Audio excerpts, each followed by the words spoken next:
3,000 Gillingham fans made the 30-mile trip up the A2 more in hope than expectation. The travel-sick Gills are still waiting for their first win on the road this season, and it looked like the same old story when Alan Julian allowed Fraser Richardson's speculative effort to squirm under his body to give Charlton a 31st-minute lead.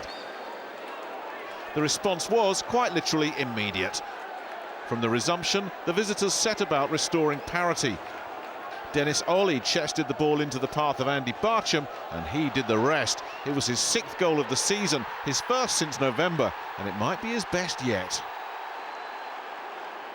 Just 5 draws from their previous 18 away encounters, but deep into first-half stoppage time, the 3,000 dared to dream. Rene Howe's persistence forced an error from keeper Rob Elliott, and Ollie pounced to put Gillingham in front. But reality returned with a thump on the hour when Reading loanee David Mooney whipped home a superb equaliser. They may have forgotten what it's like to win away, but Gillingham's gutsy draw against their nearest neighbours still probably feels like a moral victory.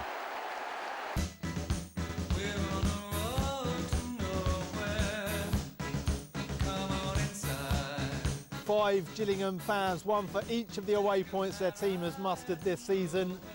Now hear the stories of their away day blues. The only pre-Christmas points came at Walsall.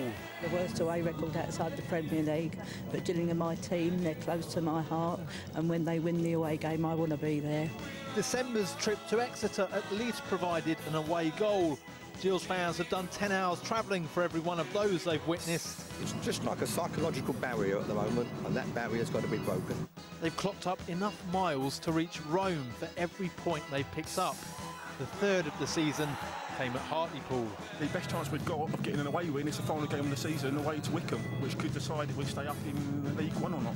Last month's goalless draw at Yeovil wasn't great, so what's been this season's away highlight? We've enjoyed the travel up to Carlisle. The scenery was lovely, but the football was bad. Just as it was in last week's 0-0 at Stockport. We'll come good in the end. I can't see us going down, and we do hope for the first win, of course, at Charlton.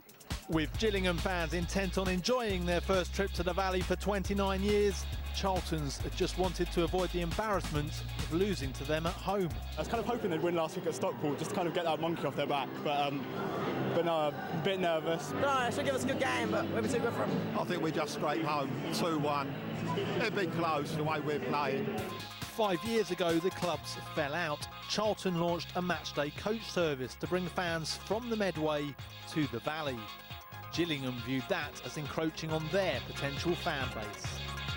I think they're ethically and morally wrong in the way they went about things in those days. I think when you come into money, as they did, by going in the Premiership, that doesn't give you the right to go around and tread on everyone else's toes. What they did was appalling, and I will always believe that, and nothing's changed. He's got an average crowd of 5,750 in a county of 1.7 million people. They're invisible in most of the county of Kent. I think he should concentrate on his own club, and we wish him well. It's not really for us to worry about them.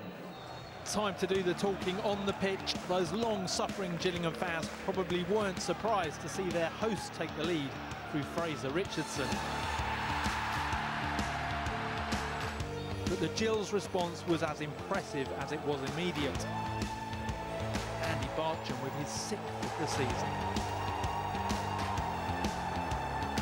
Just before half-time, a moment to savour for the 3,000 travelling fans as Dennis Ollie pounced. Was it finally to be a first away win of the season?